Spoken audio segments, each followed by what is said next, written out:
Donc, je vais vous parler de l'homme face à la science, de l'humanisme du XVIIIe siècle au transhumanisme du XXIe siècle.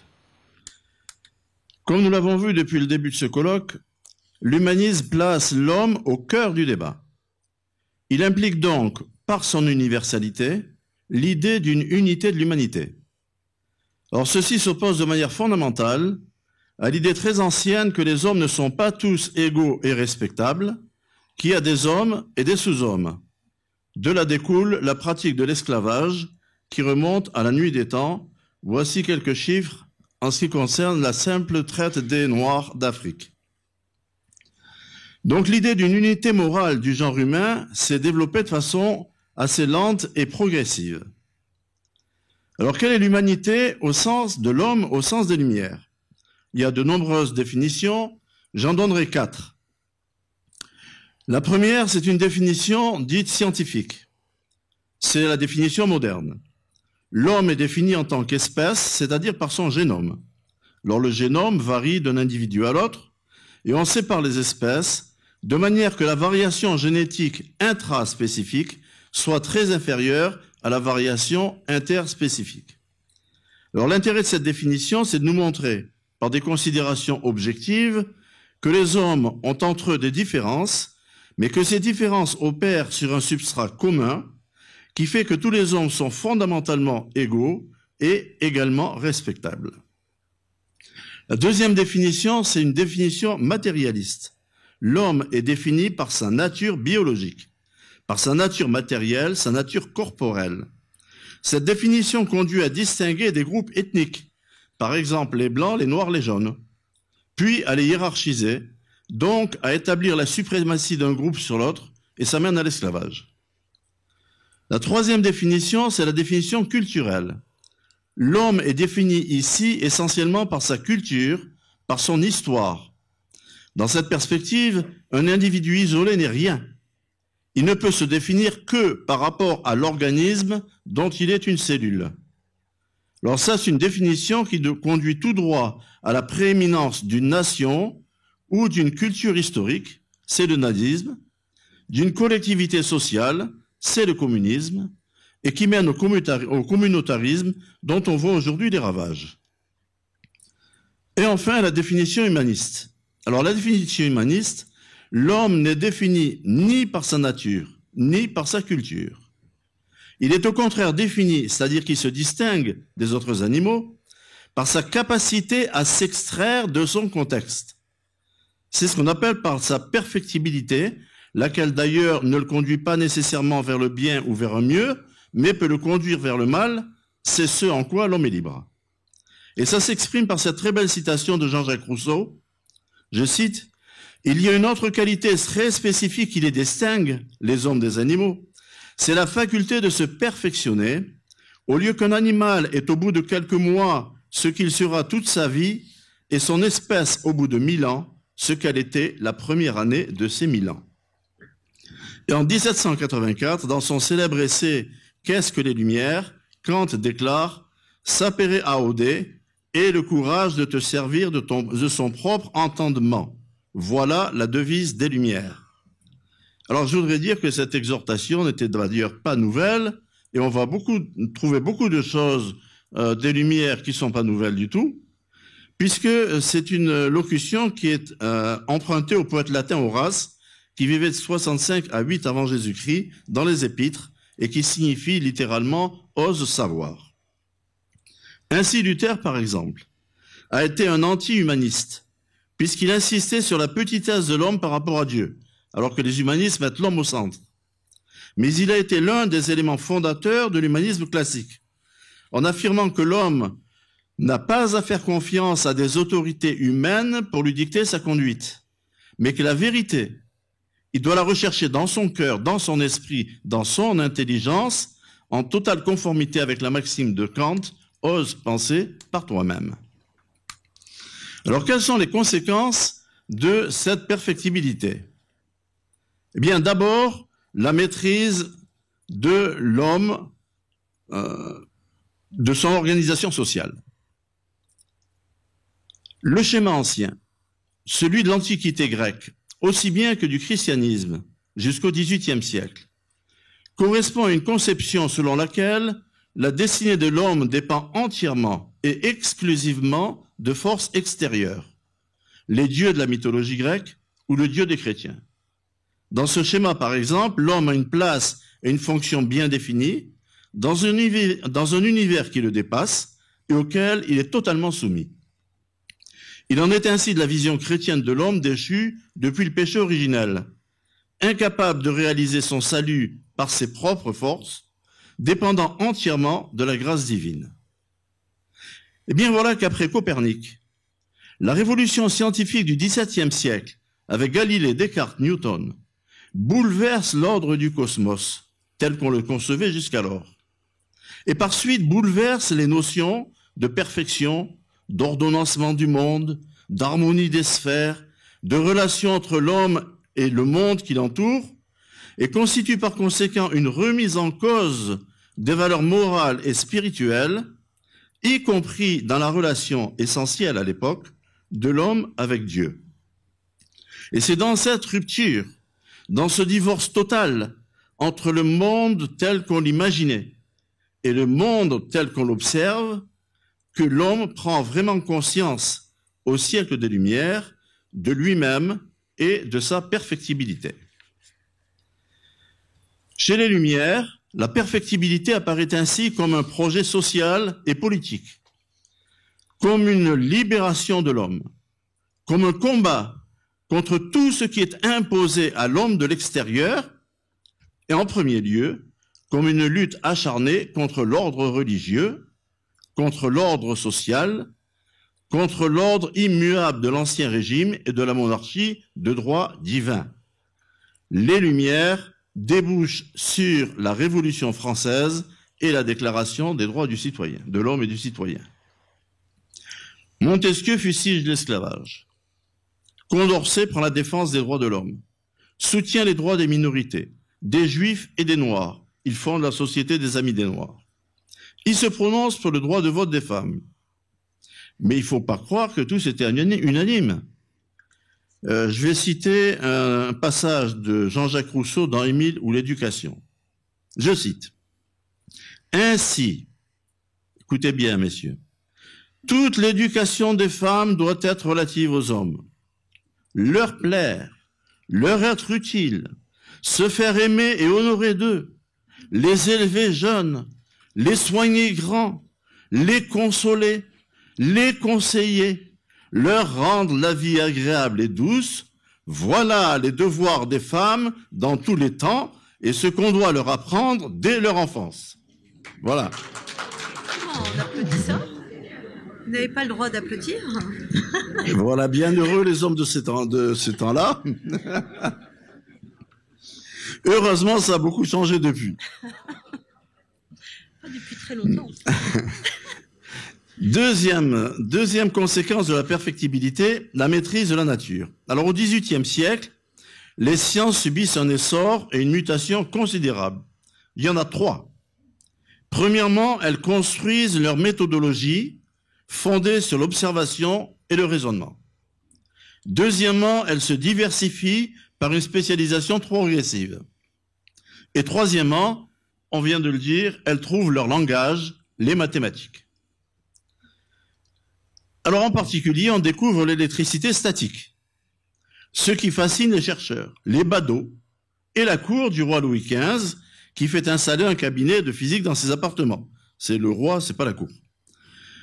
En se faisant électriser, un marquis peut tuer une mouche en un éclair. On électrise les cheveux des patients. Et on décharge dans la galerie des glaces une bouteille de lait à travers 180 gardes royaux qui tout d'un coup sursautent tous en même temps. En Amérique, Benjamin Franklin est la risée des physiciens de la Royal Society de Londres, en assimilant la foudre à une décharge électrique, et en proposant, à l'aide d'une haute tige de fer, de soutirer l'électricité des nuages. Eh bien, en France, un physicien amateur, Thomas Dalibard, plante dans sa propriété de Marly une tige de fer de 13 mètres de haut isolée du sol. Le 10 mai 1752, l'orage gronde sur Marly. Courageux mais pas téméraire, Dalibard demande à un de ses gardes d'approcher une bouteille de LED de la tige métallique. Psst, un éclair jaillit. Benjamin Franklin avait vu juste. 2 ans après, l'usage du paratonnerre se répand. Alors, l'expérience de Marly revêt à l'époque une importance considérable. Premièrement, elle démontre que la science n'est pas seulement un objet de curiosité, mais qu'elle présente une utilité, en donnant lieu à des applications pratiques susceptibles d'améliorer le quotidien de l'homme de façon concrète. Surtout, elle confirme, après la révolution copernicienne, que la science est capable d'expliquer des phénomènes naturels associés dans l'imaginaire populaire à des manifestations de la puissance divine. Ce qui, un siècle plus tard, fera dire à Camille Saint-Saëns, au fur et à mesure que la science avance, Dieu recule. Ainsi, la notion de perfectibilité jointe à la révolution scientifique conduit-elle à l'idée que l'homme peut maîtriser son environnement. Et là encore, ce n'était pas nouveau. Un siècle plus tôt, Descartes affirmait dans le discours de la méthode, en 1637, « Grâce à la science, l'homme pourra devenir comme maître et possesseur de la nature. » Troisième conséquence de la perfectibilité, la maîtrise du corps humain. La notion de perfectibilité débouche aussi sur la capacité de l'homme à agir sur lui-même afin d'améliorer l'homme en tant que tel. Et je pense que c'est Condorcet qui développe cette thématique de façon la plus explicite. Dans la célèbre esquisse d'un tableau des progrès de l'esprit humain, publié en 1795, 1 an après sa mort, l'auteur envisage de faire reculer la mort elle-même. Je cite, « On sent que les progrès de la médecine préservatrice, devenus plus efficaces par ceux de la raison et de l'ordre social, doivent faire disparaître à la longue les maladies transmissibles ou contagieuses, et ces maladies générales qui doivent leur origine au climat, aux aliments, à la nature des travaux. Serait-il absurde maintenant de supposer que ce perfectionnement de l'espèce humaine, doit être regardé comme susceptible d'un progrès indéfini, qu'il doit arriver un temps où la mort ne serait plus que l'effet ou d'accidents extraordinaires ou de la destruction de plus en plus lente des forces vitales, et qu'enfin, la durée de l'intervalle moyen entre la naissance et cette destruction n'a elle-même aucun terme assignable. » Fin de citation. On ne peut s'empêcher de faire le rapprochement entre cette citation de Condorcet et le titre d'un livre de Laurent Alexandre paru en 2011, « La mort de la mort ». Quatrième point, de la perfectibilité au progrès. Alors la notion de progrès constitue en quelque sorte une rupture par rapport à celle de perfectibilité. En effet, la perfectibilité donne le pouvoir aussi bien de s'améliorer que de se dégrader. Au contraire, l'idéologie du progrès est définie par Auguste Comte comme, je cite, « celle d'un développement continu avec tendance inévitable et permanente vers un but déterminé ». Fin de citation. Elle correspond donc à une conception évolutionniste de l'histoire et de la société semblable à celle des espèces animales qui sera illustrée un petit peu plus tard par Darwin. 2 conséquences vont en découler. Sur le plan individuel, l'idéal autrefois était de s'accomplir, c'est-à-dire d'atteindre la limite de ce que la nature nous permettait de réaliser. Le nouvel objectif n'est plus l'accomplissement de soi, mais le dépassement de soi. Aller au-delà de ces limites naturelles, par tous les moyens que la science et la technologie mettent à notre disposition, en utilisant par exemple le dopage pour les sportifs, les médications permettant aux étudiants de stimuler leur cerveau, ou aux militaires de surmonter la fatigue, de la pervitine des armées de Hitler au Captagon et au Tramadol des assassins de Daesh. Là encore, ceci n'était pas nouveau. Au XIe siècle, les Hatchins lançaient leurs attaques aux confins du Caucase sous l'emprise du hashish. Au XVIe siècle, certains Indiens du Mexique se stimulaient au cactus peyote pour affronter les conquistadors espagnols. Les Chinois connaissaient depuis plus de 3000 ans les vertus stimulantes du ginseng. Les athlètes grecs se dopaient à la viande. Et je ne vous parle pas de la potion magique d'Astérix. Donc la différence ne tient pas au principe, ni noé soupçonné, mais aux moyens plus performants pour les mettre en œuvre. Deuxième aspect, sur le plan collectif. Certains pouvoirs politiques appliquent une véritable biopolitique de la population à travers le culte des activités sportives de masse, la sélection naturelle, l'eugénisme et la purification ethnique, pratique où le régime nazi atteint un point culminant. Ce qui nous amène de l'humanisme au transhumanisme. Alors d'abord, l'éclosion du transhumanisme. Sur les décombres des totalitarismes d'abord nazis puis communistes, naît une autre révolution scientifique, la cybernétique. Alors, la cybernétique désigne aujourd'hui la science qui étudie les communications et leur régulation entre les systèmes naturels et artificiels, tels par exemple les relations homme-machine. Appliquée à l'homme, une machine dotée d'un cerveau, ce concept sous-tend toutes les possibilités d'action, d'amélioration, de transformation et de contrôle, de la part de la partie mécanique, le corps de l'homme, et de la partie informationnelle, son cerveau. Et somme toute, ici encore, rien de bien nouveau sur le plan conceptuel. Descartes, dans la cinquième partie de son discours de la méthode, développe la conception de l'animal-machine. Je cite, « Je ne connais aucune différence entre les machines que font les artisans et les divers corps que la nature seule compose. Le corps est une machine qui se remue de soi-même. » Lettre de Descartes au marquis de Newcastle le 23 novembre 1646. En 1748, Julien Offroy de la Métrie prend une position qui ne souffre aucune ambiguïté dans son ouvrage publié à Leyde et intitulé « L'homme-machine ». Pour lui, l'esprit résulte de l'organisation de la matière dans le cerveau humain, conception mécaniste de l'homme qui conduit tout naturellement au rejet de Dieu.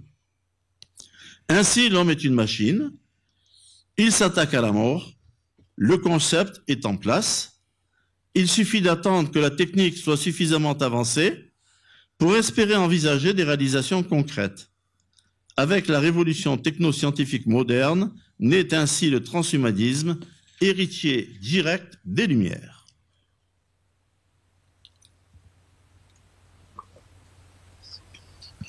Alors ça nous amène à définir le transhumanisme et ses conséquences. Alors le transhumanisme, c'est un mouvement culturel et intellectuel assez international qui prône l'usage des sciences et des techniques afin d'améliorer les caractéristiques physiques et mentales des êtres humains. L'association Transhumanisme mondiale se donne pour objectif de promouvoir l'amélioration de la condition humaine à travers l'utilisation rationnelle des techniques d'amélioration de la vie, comme l'élimination du vieillissement et l'augmentation des capacités intellectuelles, physiques et psychologiques. Et d'étudier les bénéfices, les dangers et l'éthique de la mise en œuvre de ces technologies. Il faut remarquer que ce second volet n'est apparu que récemment, c'est-à-dire en 2002, en complément du premier, après que des critiques véhémentes du transhumanisme aient vu le jour. Alors on devine sans peine les dérives possibles d'un tel concept qui suscite autant d'espoir que d'angoisse quant à l'avenir de notre espèce. Alors les espoirs, c'est la libération de l'homme de ses contraintes extérieures, c'est l'allongement de la vie, c'est une meilleure qualité de vie par les progrès médicaux, c'est l'amélioration de la condition humaine par l'utilisation des robots. Il faut remarquer que les plus grandes firmes américaines, le fameux GAFA, Google, Apple, Facebook et Amazon, sont de farouches défenseurs du progrès transhumaniste, qui manifestement promet de générer d'importantes innovations et donc un énorme chiffre d'affaires. Alors que plus de 700 scientifiques viennent de signer une pétition contre les dangers de l'intelligence artificielle. Et les dangers, on en a déjà parlé, c'est l'eugénisme, c'est l'asservissement des humains par les post-humains, voire par des robots intelligents et rebelles, sont les inégalités entre les êtres augmentés et ceux qui ne le sont pas, c'est la mécanisation de l'homme au détriment de ses valeurs morales, voire la disparition de ce que nous sommes. Certains transhumanistes affirment que nous sommes seulement à un stade initial, que l'homme de demain n'aura plus rien à voir avec l'homme d'aujourd'hui, aussi bien que nous n'avons plus rien à voir aujourd'hui avec les dinosaures qui a 65 millions d'années. Jean-Claude Guillebaud, de son côté, repère dans le transhumanisme une forme d'immaturité militante marquée par la haine du corps, de ses infirmités, de ses souffrances et de ses imperfections, une haine en somme de ce qui fait l'homme. Le transhumanisme n'est pas un humanisme, ce que confirme Catherine Hales, je cite, « Dans le post-humain, écrit-elle, il n'y a pas de différence essentielle ou de démarcation absolue entre l'existence corporelle et la simulation informatique, la machine cybernétique et l'organisme biologique, la finalité du robot et ses aspirations humaines. » Fin de citation. Quelles sont les caractéristiques de l'évolution transhumaniste? Moi, j'en vois au moins 3. Premièrement, les dangers évoqués ne sont ni une vue de l'esprit, ni une fantasme futuriste. Et je vous donne un exemple concret, le diagnostic prénatal par cellules fétales circulantes. Les échanges sanguins entre la mère et le fœtus font que des cellules du fœtus circulent dans le sang de la mère. Ces cellules circulantes sont peu nombreuses, environ 1 pour 1 à 100 millions de cellules maternelles. Cependant, elles peuvent être détectées par un simple prélèvement du sang de la mère. Un algorithme performant, associé à un ordinateur très puissant, permet de détecter ces cellules et de différencier les séquences d'ADN du futur bébé de celles de la mère. Ainsi, des milliers de maladies génétiques pourront être dépistées sans faire courir aucun risque, ni à la mère ni à l'enfant, alors que la technique classique utilise l'amniosynthèse, qui produit une interruption de grossesse dans 0,5 à 2% des cas. Donc ce type de dépistage qui coûtait environ 800 € en 2013 deviendra bientôt à la portée de toutes les bourses. Alors vous le voyez, ça soulève des problèmes éthiques considérables. Par exemple, à partir du moment où on saura qu'un enfant est à risque, ou pas, les assurances sociales coûteront plus ou moins cher. Alors qu'actuellement, le problème de la sécurité sociale est basé sur la solidarité des mieux lotis par rapport à ceux qui le sont moins, du point de vue de la santé. Deuxièmement, sur quels critères décidera-t-on d'éliminer tel ou tel fœtus? Est-ce que ce sera un critère uniquement médical ou bien un critère de confort ou idéologique, conduisant à un eugénisme du type de celui décrit par Aldous Huxley dans son livre Brave New World, le meilleur des mondes? In fine, est-ce que nous déciderons de ne plus fabriquer que des dents standardisées, c'est-à-dire des individus normaux, en quelque sorte des présidents de la République? Ceux qui répondent à certains critères définis par la société, celle-ci décidant du type de procréation à la place des individus. Je signale qu'on n'a pas attendu le transhumanisme ni le diagnostic prénatal pour sélectionner des races. On le fait très bien avec les chiens, les chevaux, les bovins. On a même tenté de le faire avec des humains pendant la Seconde Guerre mondiale. Saurons-nous résister à la tentation lorsque nous disposerons de techniques sûres et bon marché? Deuxième caractéristique, l'évolution est irréversible. Comment imaginer en effet arrêter, voire interdire, la fabrication de prothèses qui allègent tant de souffrances et sauvent tant de vies lorsqu'il s'agit d'organes vitaux? Comment revenir à l'amniosynthèse sous prétexte que le dépistage prénatal de cellules sous-circulantes risque d'aboutir à une forme d'eugénisme? Peut-on supprimer les robots d'aide à la personne, d'aide à l'agriculture, ou encore les robots manufacturiers qui nous permettent de construire des voitures et des avions fiables et robustes? Et si oui, pourquoi arrêter le progrès à aujourd'hui? Pourquoi ne pas revenir au temps de la charrue tirée par les bœufs, à l'âge de la bougie ou à l'âge de la pierre? Troisième caractéristique, cette évolution est progressive, même si elle est rapide. Ça veut dire qu'il n'y a pas de palier, il n'y a pas de ligne jaune à ne pas franchir, il n'y a pas un endroit où on dit stop, maintenant il faut s'arrêter. Les avancées se feront toujours de façon progressive pour améliorer la condition de l'homme, pour guérir tel cancer, telle maladie neurodégénérative, qui nécessitera de mieux comprendre le fonctionnement du cerveau pour mieux le contrôler. Et chaque avancée technologique qui apportera une amélioration portera aussi en elle-même le germe d'une déviance et d'un danger. C'est inévitable. Et ainsi, petit à petit, nous en arriverons peut-être un jour à vaincre la mort. Au vu des inconvénients que ça représentera, Est-ce qu'on décidera d'éliminer tous les individus âgés de plus de 347 ans, ou bien seulement les plus utiles, ou bien les plus dociles? On arrive au 4e paragraphe, la convergence homme-machine. Alors en réalité, personnellement, je vois dans la révolution technoscientifique moderne portée par les nouvelles technologies qu'un moyen. Un moyen qui permet de réaliser à terme un projet philosophique fondamental. Il s'agit de la convergence homme-machine. Pourquoi? L'homme est de plus en plus constitué de prothèses étrangères à son organisme, remplaçant petit à petit un nombre de plus en plus grand d'organes, y compris des organes vitaux.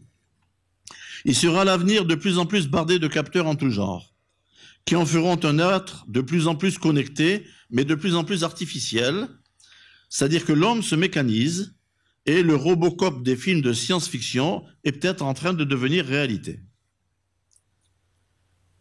La machine, de son côté, c'est-à-dire le robot, est dotée de plus en plus de capacités de mémoire, de plus en plus ce qui se rapproche de l'intelligence, on lui donne de plus en plus une forme humaine, on tente de donner à son cerveau une structure neuronale analogue à celle des hommes, le robot s'humanise. Déjà, un robot est capable, par auto-apprentissage, de progresser au jeu de Go et de battre les meilleurs joueurs du monde. Ça s'est fait en 2016.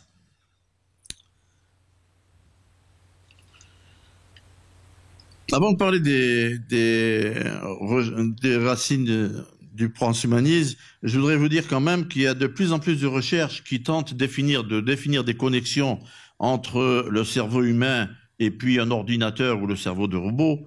Je voudrais quand même vous rassurer et vous dire qu'actuellement, on ne dispose d'aucun des outils qui permettraient un tel transfert, fort heureusement.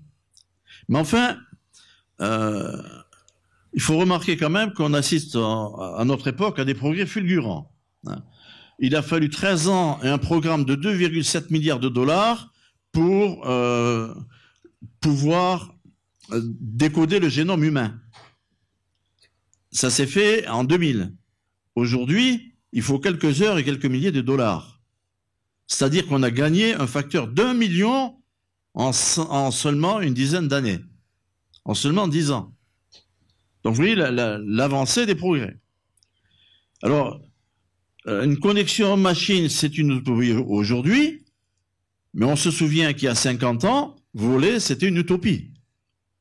Donc, est-ce que l'utopie d'aujourd'hui ne deviendra pas réalité au siècle prochain? Alors, j'en viens aux racines profondes du transhumanisme.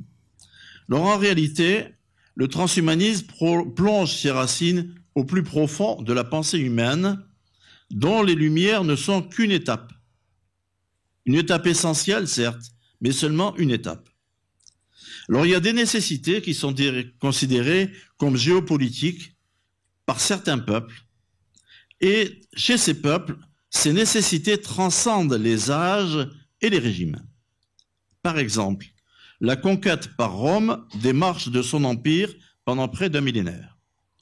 La domination des mers par l'Angleterre depuis le règne d'Élisabeth Ier jusqu'à la Seconde Guerre mondiale. L'accès de la Russie à la Baltique et à la mer Noire depuis le tsar Pierre le Grand jusqu'à l'Union soviétique de Staline et la conquête de la Crimée par Vladimir Poutine. Eh bien, de même, il y a un certain nombre de lignes de force qui guident la pensée et l'action de l'humanité tout entière à travers les âges, à travers les nations et à travers les peuples, depuis les temps les plus reculés, et personnellement, j'en vois 3. Premièrement, maîtriser la nature. C'est le mythe d'Épiméthée, ou encore le rêve des alchimistes de transmuer les éléments. Deuxièmement, vaincre la mort. Il s'agit par exemple d'un autre rêve des alchimistes, ou encore des récits immémoriaux de miracles ressuscitant les morts, ou bien des affirmations des religions promettant l'immortalité après la mort. Troisièmement, créer la vie, à partir de la matière inanimée, par les miracles de l'art, le mythe de Pygmalion et Galatée par exemple, par la création de statuettes, puis d'automates, etc. Eh bien, on voit que ces 3 lignes de force s'identifient avec la plupart des objectifs du transhumanisme. Et elles peuvent, à mon avis, se résumer en une seule phrase: la soif de pouvoir et de domination de l'homme qui se prend pour Dieu. Alors on est allé de l'humanisme au transhumanisme. Est-ce qu'on peut revenir maintenant du transhumanisme à l'humanisme? Alors donc on a vu qu'on naviguait entre espoir et danger. La révolution transhumaniste est porteuse des plus grands espoirs et des pires dangers. Alors face à ce défi, comme toujours, 3 solutions sont possibles. La première, c'est l'utopie transhumaniste qui prétend que l'homme augmenté est la solution à tous nos maux, aussi bien l'individu que la société. La deuxième, ça consiste à refuser toute évolution. Alors ça, c'est une réaction très courante et très naturelle. Il en va ainsi pour un grand nombre d'avancées scientifiques, autrefois essentiellement sous un prétexte religieux, aujourd'hui sous un prétexte écologique ou au nom du principe de précaution, toujours par peur du changement. Toute avancée technologique étant porteur de danger, la société préfère bloquer l'avancée plutôt que d'envisager lucidement les avantages et les inconvénients et d'essayer de limiter les risques de façon raisonnée. Et la troisième voie, c'est évidemment la voie intermédiaire, l'une des nombreuses voies intermédiaires qui consiste à tirer au mieux parti des avantages des avancées scientifiques et technologiques tout en minimisant les risques associés, sachant que, évidemment, le risque zéro n'existe pas et que l'objectif est d'atteindre le meilleur compromis possible entre les avantages et les inconvénients. Alors, qu'est-ce qu'il faut faire en pratique? D'une part, réhumaniser aussi bien l'individu que la société, considérer que le but de toute aventure humaine, c'est le bien-être individuel et social, et se souvenir que la raison n'est pas le seul moteur de l'humanité. Je cite, 2 excès, exclure la raison, n'admettre que la raison. Fin de citation. C'est la pensée 253 de Pascal, 1670. D'autre part, il faut se donner les moyens de discerner les obstacles à éviter et de faire, lorsque c'est nécessaire, les choix appropriés. Ça passe par l'éducation. Et il est frappant de constater que les plus grands bouleversements sociaux sont en général liés aux révolutions scientifiques et techniques. Les exemples sont légion, depuis l'invention de la roue, du collier d'épaule, jusqu'à la révolution copernicienne, en passant par l'invention du paratonnerre. La révolution technoscientifique moderne n'échappe pas à la règle, mais avec une accélération exponentielle. Cependant, c'est au moment où la science et la technologie prennent de plus en plus d'importance, et donc que leur impact augmente sur notre société, que la population se désintéresse de plus en plus des sciences, et que de moins en moins de jeunes se dirigent vers les carrières scientifiques, et que la culture scientifique de la population décroît. Il me paraît indispensable de redonner aux gens une culture scientifique qui leur fait cruellement défaut. Et qu'on ne dise pas que la science est difficile, on peut très bien expliquer la plupart des concepts scientifiques de manière simple. Et en plus, ça permettrait de satisfaire un besoin de curiosité naturelle de l'homme et de mieux le guider pour son discernement face aux choix sociétaux auxquels nous sommes confrontés. Et donc, ça nous amène peut-être à revenir à l'honnête homme du XXIe siècle, c'est-à-dire une éducation plus équilibrée entre sciences, lettres et arts, c'est-à-dire de revenir encore ici vers les Lumières, qui mettait l'éducation au tout premier rang, et je dirais même retrouver, adaptée au temps moderne, la culture de l'honnête homme des XVIIe et XVIIIe siècles, non pas pour revenir en arrière, mais au contraire pour avancer. Alors, comment définir l'honnête homme? Ça serait relativement facile s'il était possible de chiffrer l'étendue des connaissances d'un individu dans un domaine donné. Par exemple, on pourrait porter en abscisse les différentes disciplines. Or, j'ai marqué sciences, littérature, art. Sciences, on pourrait mettre maths, biologie, physique, mécanique, etc. On pourrait allonger ça. Et puis, on mettrait en ordonnée les compétences. Voilà, 2 individus, A et B.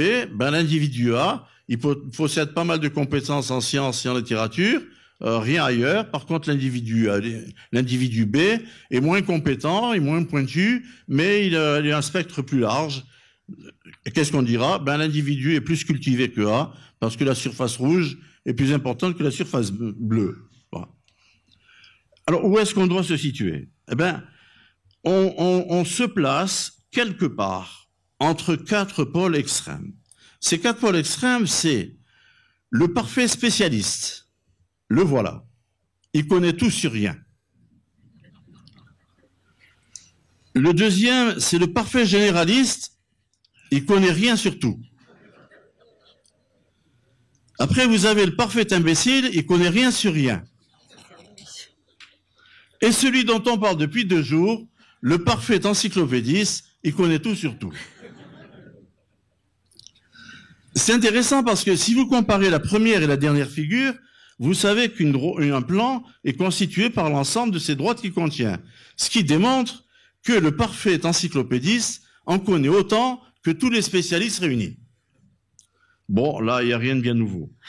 Mais ce qui est intéressant aussi, c'est de comparer les figures 2 et 3. Parce qu'on sait qu'une droite est constituée par l'ensemble de ces points. Ce qui démontre que le parfait généraliste en connaît autant que tous les imbéciles réunis. Ça, c'est un scoop. À mon avis, ça n'avait jamais été démontré.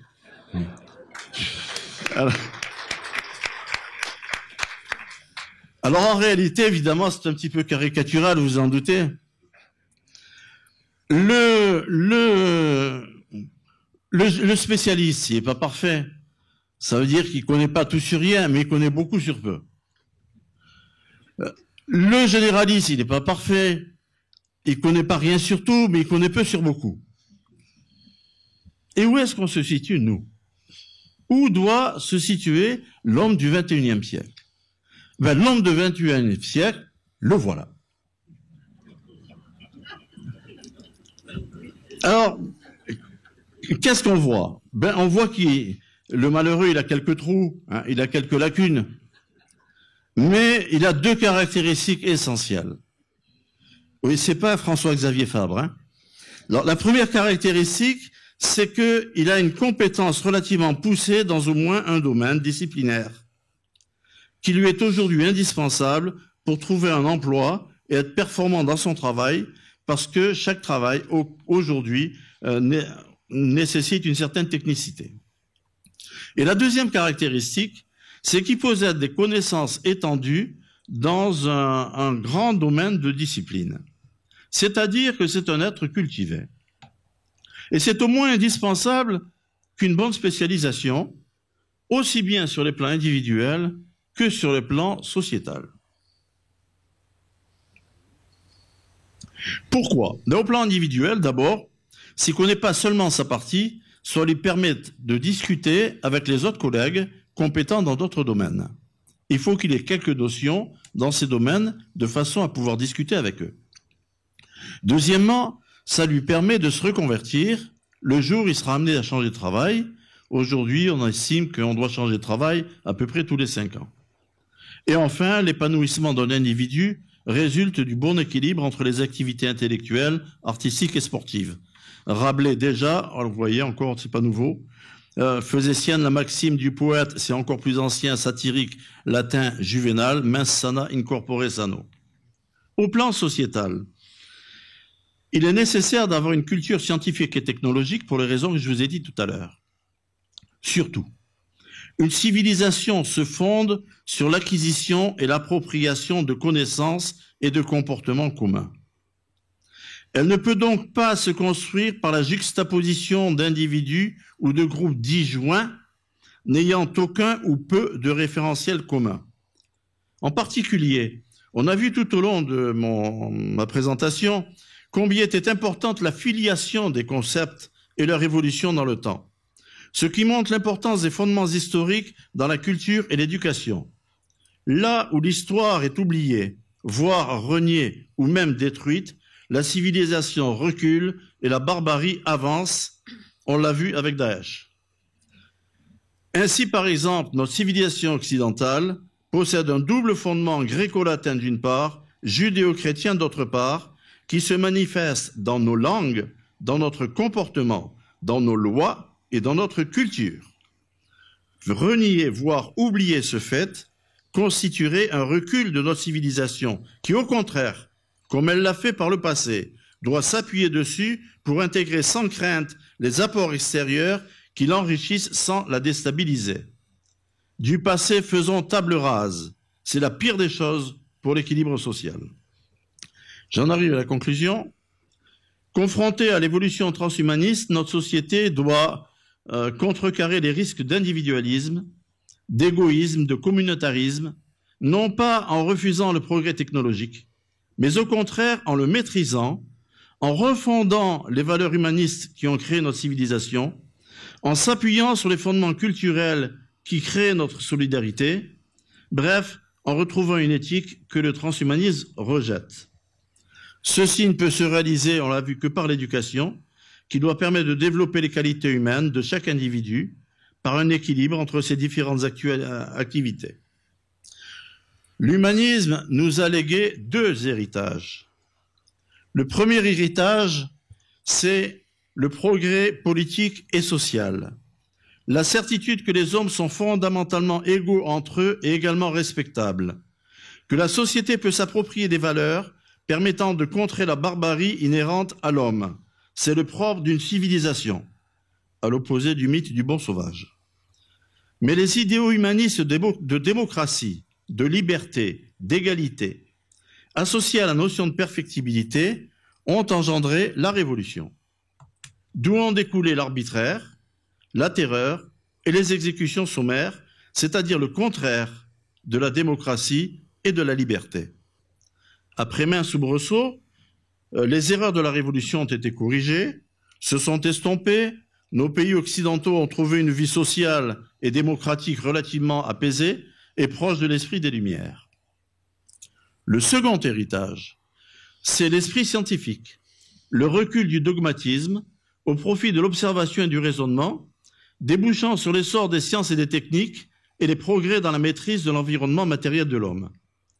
Mais ces avancées risquent de déboucher sur l'idéologie du transhumanisme qui dévie vers une conception mécaniste de l'homme, tendant vers une convergence homme-machine qui prétend maîtriser la nature et lui imposer ses lois, à l'opposé de l'aspect humain contenu dans l'humanisme. Mais de même que les errances révolutionnaires de l'héritage sociopolitique des Lumières ont pu être maîtrisées, de même, on peut espérer que l'homme saura, sans renier les progrès scientifiques et technologiques, juguler les errances du transhumanisme et conserver une dimension importante à l'humanisme et au partage. Boileau écrivait, vous voyez, on revient encore loin, dans l'art politique en 1674, « Faites choix d'un censeur solide et salutaire, que la raison conduise et le savoir éclaire. » Alors, paraphrasant ces vers, serait-il utopique de souhaiter se diriger vers une humanité paisible et solidaire que la raison conduit et le savoir éclaire? Merci de votre attention.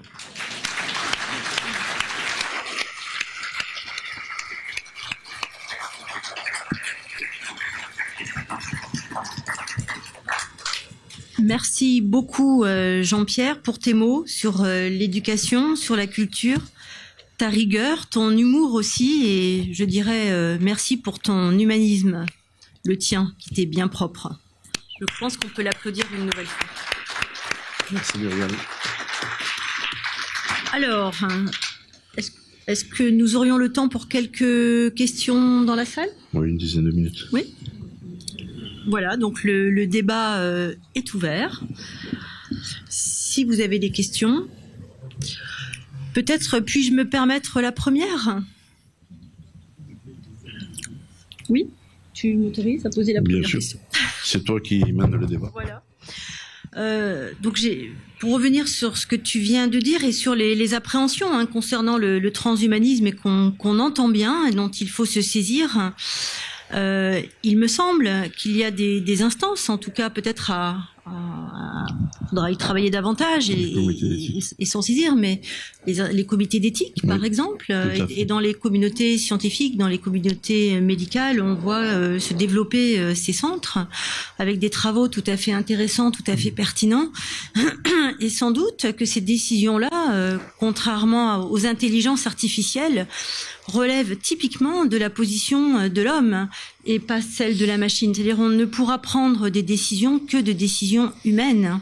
Et c'est ça peut-être qui nous permettrait de dire qu'on n'ira jamais au-delà, c'est que la machine elle-même ne pourrait pas prendre cette décision. Et c'est bien au sein des comités d'éthique que les choses doivent se travailler. C'est un peu une provocation, mais pour lancer un débat, j'en ai bien conscience, mais ça me semble être là le cœur du problème dont on doit s'emparer tous ensemble.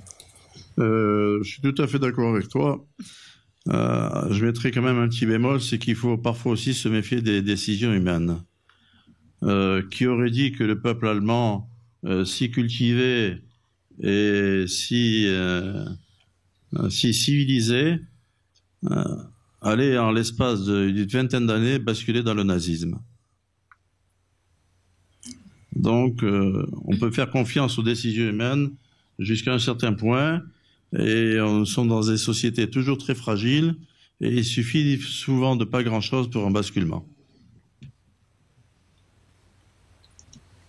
Question, je ne sais pas. Oui, ça peut être effectivement sur le. Nous étions dans une journée sur les héritages, donc voilà, on peut commenter les héritages dans leur diversité. Mais tu vois un peu le travers, si on ne fait pas à un moment donné de confiance à un groupe qui donne. Tu as parlé fort justement de l'éducation. Mais il y a à court terme, par rapport à tout ce qu'on évoque dans le transhumanisme et l'intelligence artificielle, des ruptures fantastiques au niveau du travail. C'est-à-dire que si on parle d'hommes réparés, en fait, on peut évoquer des hommes augmentés, mais en même temps, ceux qui ne le seront pas risquent de devenir les fameux esclaves qui reviennent à la surface dans les risques qui existent. Comment pouvoir imaginer toutes les ruptures qu'il va y avoir dans les emplois? Je prends un exemple très simple. Avec l'intelligence artificielle, le médecin risque de devenir, par rapport à l'intelligence artificielle, ce qu'est l'infirmière par rapport au médecin. L'avocat aussi par rapport à la jurisprudence qui sera accumulée dans l'intelligence artificielle. Comment va-t-on évoluer sur les emplois qui sont désormais en fonction aujourd'hui? Oui, alors, premièrement, l'intelligence artificielle, actuellement, c'est un mot creux. C'est-à-dire qu'il n'y a pas d'intelligence artificielle. Les machines n'ont aucune intelligence. Quand on dit c'est la faute à l'informatique, c'est jamais la faute à l'informatique. C'est soit la faute de celui qui a mal conçu le programme, soit la faute de celui qui l'utilise mal. Mais c'est pas la faute à l'informatique. Donc, on est actuellement loin de l'intelligence artificielle. Deuxièmement, on va se placer vis-à-vis de cette hypothétique intelligence artificielle de la même manière qu'on se place actuellement vis-à-vis des robots manufacturiers. On a dit avant l'invention des robots manufacturés, oui, ça va prendre des emplois, on va plus pouvoir travailler, comment on va se positionner. Bon, on a trouvé des modalités de travail qui permettent aux gens de se dégager de tâches matérielles et de s'investir dans des tâches plus intelligentes. Donc, les ressources humaines sont assez importantes. Hein. Donc, il faut faire confiance aux ressources humaines, à mon avis. Oui, d'accord. On est d'accord. Une question. Ah, pardon. Allez-y. Bon, je pense que nous sommes dans une société où il y a des modes. Ces modes sont puissantes. Je prendrai un exemple simple. Au ministère même de l'Éducation nationale et de la recherche, au ministère même de l'Éducation nationale et de la recherche, à un moment donné, il y avait une mode où on décidait qu'on s'occupait de la formation continue. Alors, tout le ministère travaillait à la formation continue. Et on ne s'occupait plus de la formation initiale. Ça a duré des années, au moins 10 ans. Jusqu'au jour où quelqu'un a tapé du poing sur la table et a décidé, nous sommes ici pour apprendre aux enfants à lire, à écrire, à compter, la formation continue dehors, dans les provinces. Voilà comment ça s'est terminé. Oui, tu étais au ministère il y a déjà pas mal d'années, malheureusement, pour toi et pour moi. Et je constate que du jour où on a décidé aux enfants d'apprendre à lire, écrire et compter, on n'a pas réussi à le faire. Donc il suffit pas de décider, il faut encore prendre des moyens. Je peux faire un commentaire ? Vas-y. Pardon. C'est juste un petit commentaire sur la question qui vient d'être posée. Votre question me semble tout à fait elle est absolument encore d'actualité. Et je crois qu'aujourd'hui, dans le cadre de la formation des enseignants, en effet, la question de la formation continue se pose de manière drastique. C'est-à-dire qu'on assiste à des enseignants qui sont formés de manière trop légère, hein, et c'est un euphémisme, oui, mais qui ne bénéficient pas ensuite suffisamment de formation continue qui est absolument indispensable. Donc on pourra toujours et continuer de manière récurrente à se poser la question du lire, écrire, compter, penser, avoir un esprit critique, tant que on prendra des mesures économiques pour lesquelles effectivement on fait l'économie de la formation continue, la question restera malheureusement, je pense, toujours d'actualité. Oui, on oblige les industries à consacrer un certain montant à la formation continue. Il faut savoir après ce qu'ils ont fait de la formation continue, c'est une autre question. Mais on peut constater que nos administrations imposent aux autres ce qu'elles sont incapables de s'imposer à elles-mêmes. Exactement. Mais Jean-Pierre, merci pour cette très belle conférence. Un autre exemple, au-delà de l'honnête homme, que tu aurais pu citer pour le retour, pour l'espoir, le retour du transhumanisme à l'humanisme, c'est nos académies de province, avec cette façon de croiser les regards pour maintenir intact le savoir, en tout cas le travail et la curiosité. Et au-delà de nos académies, un colloque comme celui que tu viens de présider, et j'associe Philippe et tous ceux qui étaient autour de toi pour l'organiser, avec là aussi cette réflexion, cette recherche, et surtout la pluridisciplinarité du regard. Peut-être que dans ce colloque, on peut quand même trouver un danger de transhumanisme. Et je l'ai trouvé dans la magnifique conférence de notre amie Élisée Lopez, et j'en profite pour le féliciter encore devant tout le monde et pour le remercier. Néanmoins, je me posais la question de savoir si ce danger que tu redoutes n'était pas présent tout à l'heure, à savoir la possibilité de relier le cerveau à la machine. Parce que vous avez remarqué la façon dont Élisée faisait démarrer toutes des séries de diapositives qui s'enchaînaient toutes seules, et que néanmoins, il arrivait à parfaitement adapter son discours au tempo de ces séquences qu'il ne maîtrisait plus. Je me pose la question de savoir si... Ah non. Le cerveau d'Élisée n'était pas relié à la machine. Non, pour deux raisons. La première, c'est qu'à partir du moment où Élisée, s'il avait dérapé, la machine s'en serait pas aperçue, elle aurait continué à fonctionner tout seul. Voilà. Elle est bête, mais il n'a pas dérapé. Il n'a pas dérapé. Mais Jean-Pierre, j'en viens à ma réflexion. Je ne peux pas laisser passer ce que tu as dit à propos du dépistage non invasif, oui, et de la façon dont on peut aujourd'hui lire le cariotype d'un enfant dans le sang de sa mère. On peut choisir entre la myosynthèse, la biopsie de trophoblaste et cette fameuse prise de sang que tu as évoquée tout à l'heure. Néanmoins, et Muriel me l'a un petit peu tout à l'heure enlevée,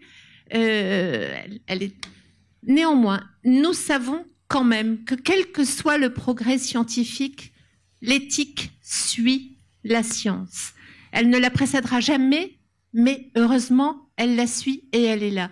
Et ces techniques que tu as citées tout à l'heure, Jean-Pierre, sont en toutes circonstances livrées avant toute chose à la pensée éthique, à la réflexion qui est celle des comités pluridisciplinaires qui prennent les décisions, quelles que soient les possibilités scientifiques et techniques.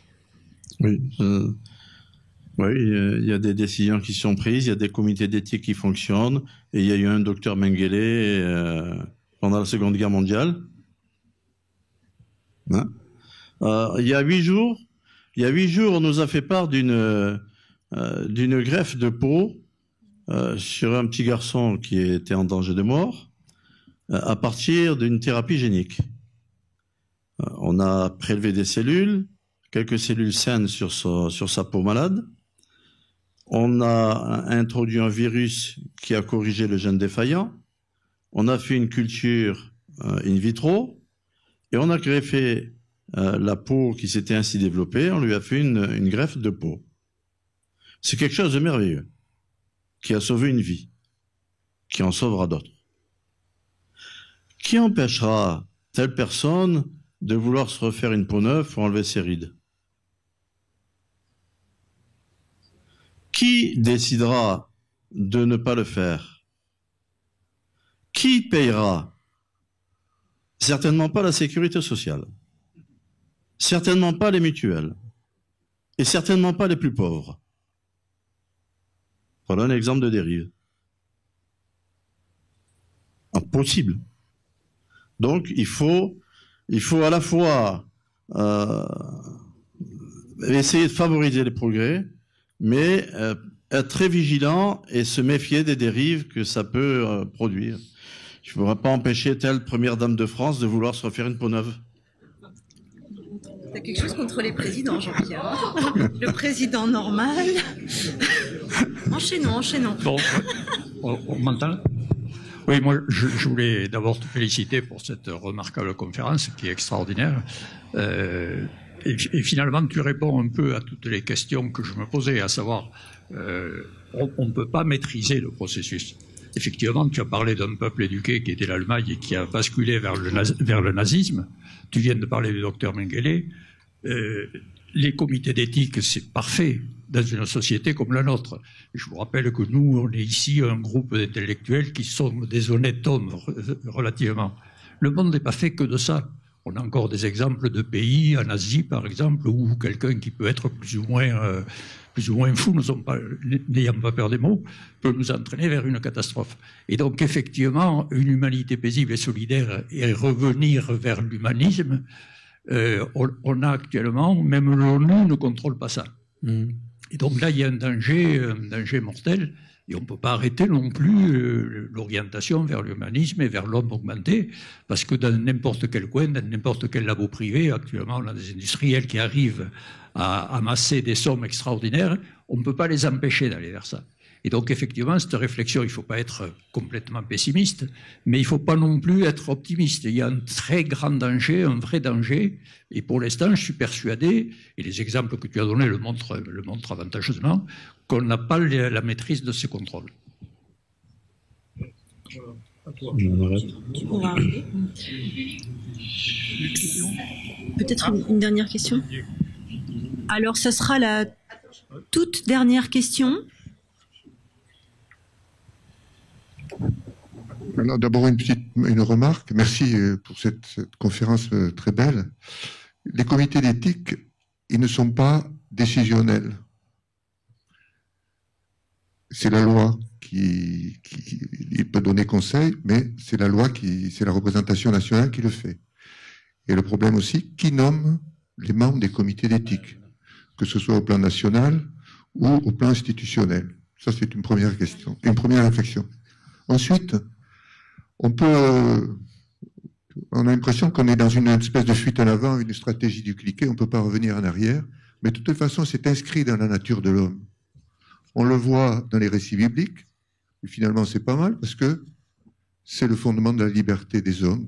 Ils ont choisi. Ensuite, je suis médecin. Le patron de la médecine, c'est Esculape, avant Hippocrate. Et il avait reçu une fiole avec du sang de méduse. L'une tuait, l'autre ressuscitait les morts.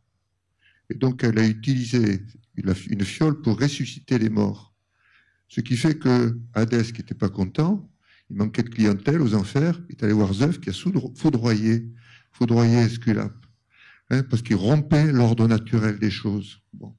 Et ça, je pense que c'est progressivement, on avance à tâtons.